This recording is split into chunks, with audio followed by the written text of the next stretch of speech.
So one of my subscribers asked me what I think they should wear as their foundation, and they kind of explained their skin tone, kind of the little flaws that they have, and I just thought that I'm going to make an entire video just on foundation. So this isn't going to be aimed just for this one subscriber, it's going to be aimed for everyone. So I kind of have like a little note section down here, just kind of talking about different foundations that I have. I will not be going over foundation I do not physically have on hand right now, just because I don't really have a lot to say about it. Maybe I haven't tried it, you know what I'm saying. So anyways, let's get started.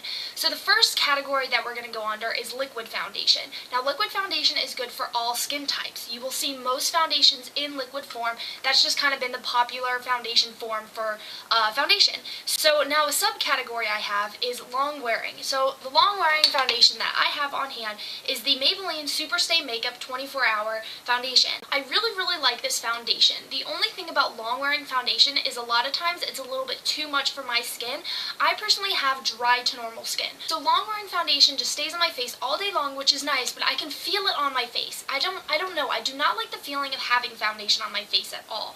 So long wear foundation is something that I enjoy if I'm going to be outside and going to be sweating a lot. I do like long wear foundation. I do enjoy this foundation. Do not get me wrong. I love this foundation, but this is definitely aimed towards more oily skin. Next thing is tinted moisturizer. I have on hand Hard Candy Sheer Envy.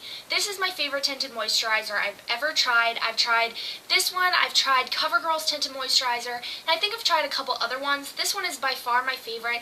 It's very good for dry skin because it does have a moisturizer in it. So it moisturizes dry skin and it just makes it look very illuminating. And just this one particularly is just really good. And guys, don't mind my nail polish. I know it's chipping and coming off, but I do really enjoy this tinted moisturizer. It's something that I would definitely recommend for even all skin types, not just dry skin. Next would be light makeup. I have on hand the Revlon Colorstay Active Light Makeup, and this is pretty much suited for those who are outside sweating a lot. It's got an SPF of 25 in it, and it's just weightless, so you can barely feel it on your face. I personally can tell a little bit that it's on my face because again, it is more of a liquid foundation. I still like it. This again is probably more aimed towards more oily skin, but if you have dry skin and you're outside sweating at maybe a theme park or something, this will still work out really nicely for you. I'm not entirely sure if they have different ones like on the normal Colorstay. They have like for dry skin, for oily skin, combination skin, whatever. I don't know if this has that, but if so, definitely go for whatever skin type you have. Okay, next subcategory is going to be HD foundation. I have on hand the Coastal Scents Undercover Foundation. This was sent to me by Coastal Scents, so I was very excited to try this product because it was very nice of them to send this to me. I do really like this product. I will wear it whenever I'm on camera, except for when I'm on YouTube camera, but whenever I'm doing a photo shoot, whenever I am doing some acting thing, a lot of times the model, the actor, has to do their own makeup. So I will wear this as my makeup for being on camera. It is very nice. You just have to get used to putting it on your skin because sometimes it can come out a little bit streaky, but it is good for all skin types. It's not something that is very heavy. Like, this is very lightweight on your skin. So no matter whether you have oily, combination, dry, normal, whatever kind of skin you have, this is perfect for you. And then the last liquid foundation I'm going to show you is my Clinique Balanced Foundation.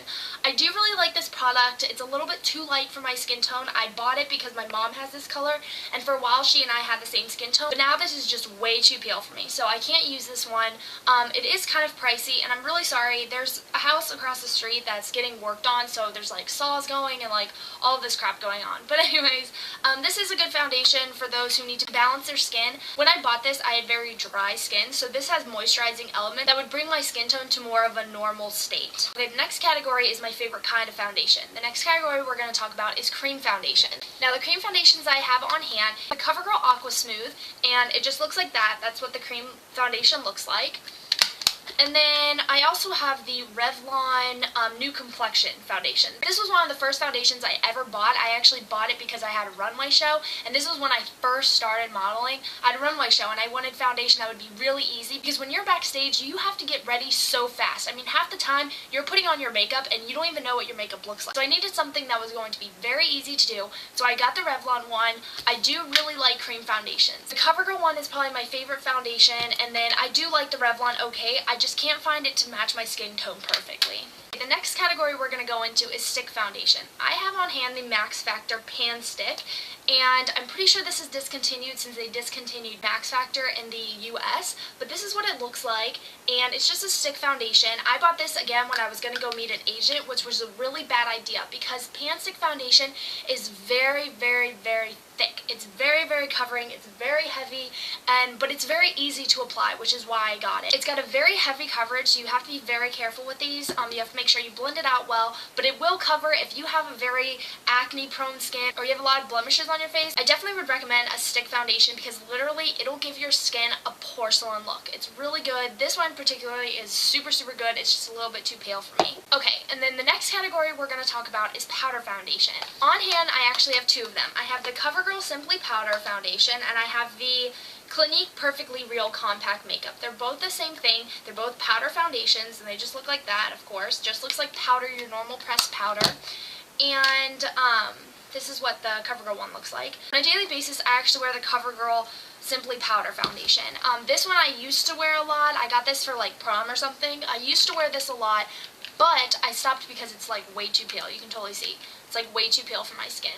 Powder foundations are very good for those of you who have oily skin. It's very good for oily skin types because it really is good at soaking up all the oil. It's even better than using like a pressed powder. It soaks up everything on your face. It leaves you a very matte finish. I do have dry skin, like I said, like dry to normal skin, which powder is okay to do that because generally with dry to normal skin, you don't get very many blemishes, so you don't want to put a lot of foundation on your face anyway. So if you're the kind that you don't have a lot of blemishes, powder foundation is perfectly fine for you to use. Then going into the whole powder foundation, we've got the Mineral Power, and this is the mineral kind of foundation. It's very good. I love this foundation. Recommend to every single type of skin type out there.